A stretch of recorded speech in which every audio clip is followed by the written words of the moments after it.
Nongeye kuramutsa abakunzi b'urubuga BM4 Plus na famille BM4 Plus ndanabaha n'ikaze mu kino kiganiro cacu cino mugoroba w'igenekezo rya gatanu kwezi no kwa gatanu uno mwaka turimo 2025 abenshi mu kwamudusaba amakuru cyane cyane ku biriko biravugwa ku mirongo y'urugamba, ariko hari inkuru dusa n'abasimbutse ariko no musi ndayizanye kugira ngo tubashe kuyumva ko ivyinshi vyagiye biranga mu migwano yatambutse. Ubu tuvugana FARDC yarasohoye itegeko plutôt itangazo aho yerekana urugomo canke ububi M23 ikomeza gukora mu gihe hari hatanzwe imisi y'agacerere y'agahengwe kugira ngo ibiganiro biriko birabera idoha bibanze bive mu nzira. Tuvuye ngaho turaza kubayagira ku bugomo canke ku bitero iyi M23 yakoze neza muri Runyansenge ni muri Nord Kivu.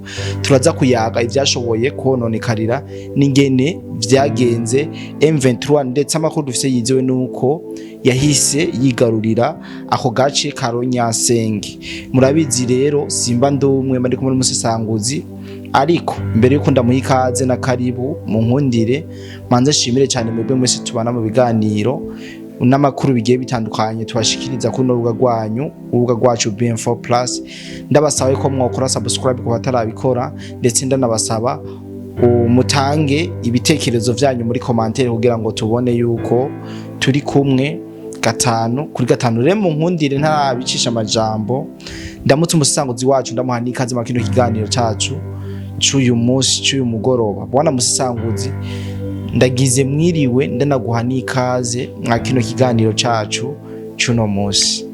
Moro cyane bwana journaliste. Ego mjeniriwe impore kabisa, kandi nawe ndabona kumeze neza. Ego reka nce ndamutsa badukurikiranye kuri runo rubuga rwa BM4 Plus. Ego muri kino kiganiro kandi ndabahe n'ikaze cyane gose. By'umwihariko ndagomba kuramutsa umuntu ntare buvuge mu izina wari ahantu bita Ikeshero acayibona Igoma. Ego na mujamanje kabisa twiyo turavugana, yambwiye ibintu bitari bike. Ego niyo mpamvu nshimye kumuramutsa kuko yanagize n'amakenga yuko atobari jiwe buba bariko baravugana. Ego yashatse rero yumve ko ari jiwe bariko baraganira cyane gose. Abona journaliste nkuko babivuze mu ntangamarara, M23 ntabwo yigeze itanga gahengwe na gato nkuko ubwayo yabyivugira ngo ko yatanze ubuce butandukanye kugira ngo bikunde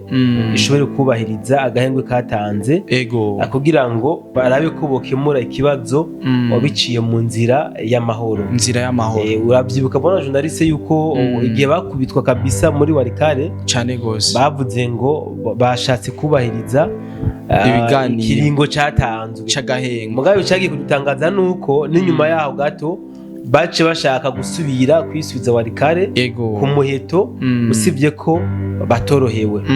Sasa journaliste, imbere yuko tuza kuvuga ku bya FARDC, reka kwanza tuganire kuri operation yakozwe itariki 2 ikozwe na M23 bien sûr na RDF, aho bagaba bitero bikomeye kabisa ku birindiro bya FARDC biri hano muri Rubero, neza na neza mu gace bita Runyansenge. Aha narigeze kubivuga ko bwana journaliste, ndakubwira ati hariho operation zabaye muri Rubero, ariko ndacaditohoza neza menye ko ari zukuri. Rero journaliste n'abadukurikirana, M23 yakoze operation kabisa ikomeye, bararasa ku birindiro bya FARDC, yarabubiriye muri kabisa, yarabubiriye mu gihe aba FARDC bo bari bicaye bazi yuko aragahengwe atamigwano na M23 ishobora kubatanguzako. Rero baca barabubira, barabaga ku bitero bikomeye ku buryo mbere hapfuye aba FARDC batari bake. Hapfuye aba FARDC batari bake, abagiriwe amahirwe nabo barakoka baca bati birindiro barahunga. Kuva ico gihe rero ibirindiro byose bya FARDC byari hano muri Runyansenge byaciye vyigarurirwa n'uyu muhari M23 uri kumwe na RDF, kuvuga ingabo z'igihugu cy'u Rwanda. Bivuze ngo rero muri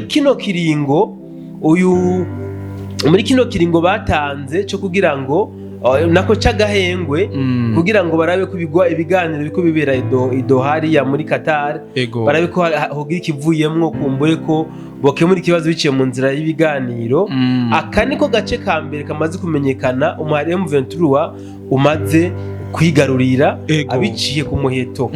Ariko se akagusa bagerageje akumenyesha badukurikiranye yuko nta musi numwe urengana hadapfiriye ingabo za M23 na RDF muri Uvira cyane gose. Uvira bagerageza kwinjiramwo misi yose mugabo ntibariko barererwa, bivuze ko kuba kano gace Karunyasenga ariko bamaze kwigarura konyene suko ariko konyene barondeye. Bararondeye Warikare, bakomeje kurondera wanashaka na Masisi. Uvira yoyo ni indoto n'ibitangazamakuru vyayo nta kindi biganira usivye Uvira. Bivuze ngo rero nta musi numwe ku vy'ukuri uyu muhari M23 wigeze wicara utariko uragaba ibitero ku birindiro vy'umuhari nako vy'ingabo za leta ya Kongo ariyo coalition yose. Exactement, coalition ya FRDC. Ibi rero biri mu vyaciye bituma FRDC isohora itangazo. Ni itangazo novuga ko ririmwo umujinya agashavu bona journaliste, aho bavuze ngo mu itangazo rya FRDC yashize ahabona, FRDC yavuze ko no kuvuga ahubwo yagiriza uyu muhari M23 ufatanije n'igisirikare cy'u Rwanda FRDC nako RDF yuko batigeze bubahiriza amasezerano y'agahengwe katanzwe kugira ngo barabe yuko hoshobora kuboneka amahoro biciye mu nzira y'ibiganiro biriko birabera idoha muri Qatar hamwe no muri Leta Zunze Ubumwe za Amerika.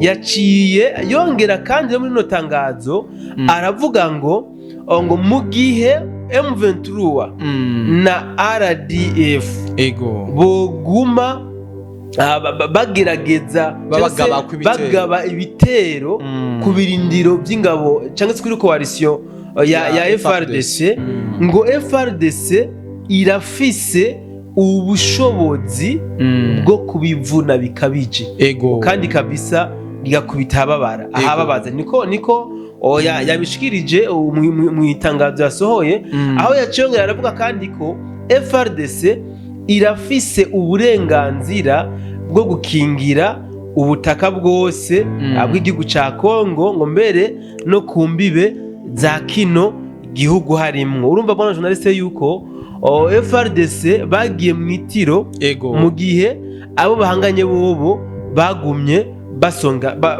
bari maso kabisa, bari maso bagwana. Aha twibutsa yuko mu ndwi iheze habereye imigwano ikomeye cyane muri Kaziba. Muri Kaziba harabaye imigwano ikomeye ku buryo mbere bari bashoboye no kwigarurira ariko bongera barahabambura. Bivuze ko bona journaliste kuba na FRDC yarinze isohora rino tangazo yabonye yuko M23 na RDF iby'amahoro batabizi, sivyo barimo. Hariho na discours bona journaliste President Tshisekedi yasohoye uyu munsi, nibaza ko tuza kuyiraba neza hama tuza kuyisesangura tushikirize abakunzi b'iki gitangazamakuru cacu B-Info Plus. Nkuko muvyumvise umusesanguza yivuze ntivyari ibintu vyoroshe. FRDC ifise ishavu ryinshi kubona zino nyeshamba zikomeza kubagaba kubitero mu gihe hatanzwe ikiringo novuga c'agahengwe ku mpande zose kugira ngo babanze bakemure ibibazo basanzwe bafitaniye hagati yabo. Ariko imbere ko turangiza ikiganiro cacu twagomba dusaba umusesanguzi atubwire muri en general ingene umutekano wifashe cyane mu gisagara ca Goma, amakuru no muri Bukavu ubu tuvugana mu gihe tuzi yuko ivyo bisagara bisanze bigoswe canke vyarafashwe none muhari w'inyeshamba zitwaje ibigwanisho za M23, mu gihe ndabizanye kubera ko haheze igihe kinini ata makuru yaho ariko araduha kandi abantu bacu baguma bayadusaba rero dutunge atubwiye ingene vyifashe muri rusange. Bwana journaliste, nkunze kuvuga ubundi iyo umwana arezwe na mukase ashaka batamufashe nabi umwana ntigira nezereko wapi yamana kantu ati iyo aba ari mama biba bimeze uko nubwo aba adafashwe nabi ariko rero iyo abafashwe nabi hoho aba ari ibindi bona journaliste natanguye ndamutsa umucuti wanje ari hariya igoma urumva twaganire kabisa umwanya muremure kandi siwe wenyine ndafise abagenzi benshi bari goma na Bukavu tuganira ikintu bambwira bona journaliste barashima amakuru dushikiriza cyane gose mugabo bagakurikiza ngo turabasabye mu rusengere twebwe tubayeho nabi cyane ijoro rikeye hariho ikintu yambwiye umunsi canamba baje nanje mu byukuri cankozeho ku mutima aho yambwiye ngo bona journaliste tunapigika na njaa inatutesa wallahi ngo barashonje bivuze ngo nta n'ubwisanzure bagifise bwo gukora uko bari basanzwe bakora umwanya wose bagumana umutima uri mu kirere yuko bamufata bamwica kuko kuri bo kuba muri Goma muri kino gihe na Bukavu umusore cyangwa umuntu w'umugabo umenga ni cyaha wakoze kuko baguma bagutagetinga kukunyuza kugira ngo bakwinjize mu gisirikare ku nguvu muri make usibye ko tuze bitegura ikiganiro cyihariye muri make abari muri bino bisagara ntabwo babayeho neza haba ku by'imibereho haba n'ikibazo cy'umutekano hariho kandi bona journaliste gakuru kabaye jo aho hariho abasirikare ba M23 batatu bishwe nabi sinzi ko wabonye izo video ndazi ko benshi bazibonye bishwe nabi n'igihugu babicishije amabuye hariho n'uwundi uyu munsi yishwe muri Bukavu mugabo bose mu M23 wewe yagirizwe ubusuma usibye ko rero hari n'uwundi muri Kamanyora baturiye kabisa icyo turaje bwana musanguzi sindaguciriyemwo mu ntunge turaje tubibahe mu kindi kiganiro mu buryo bwiramvuye ndabona yuko tubasondetse narijya turi mu mpera z'ikiganiro ego cyane bwana journaliste reka tubike banure tubahe gahunda yuko mu kanya kari imbere cha dusubira guhurira mu kindi kiganiro kabisa bavuga ati mu ntunge sindamuciriyemwo ino nkuru turaje tuyibahe mu buryo bwiramvuye nabonye abantu benshi bagiye batandukanye bidoga muri commentaire mu groupe yuko umusesango zitamuha umwanya ukwiye kugira ngo abashe kutubwira inkuru yose ayirangiza ariko simba shaka ko inkuru atayirangiza ahubwo mbashaka ayibahe mu buryo bwimbitse ndangiza nshimira cyane umusesango ziwe yakoze uko ashoboye kugira ngo tubashe kuronka no makuru meza kandi atohoje ndagushimira cyane bwana musesanguzi reka naje ndagushimire bwana journaliste nize ko tukiri kumwe cyane gose amasaha atari make nkuko bisanzwe reka ndabike bantu ndababwire ko twongera guhurira kindi kiganiro mu mwanya muto cyane narijya ibiganiro amakuru ari menshi ku mirongo y'urugamba mudukunde rero mwe tubanye mu kino kiganiro twongera kubana no mu kindi kiganiro bye bye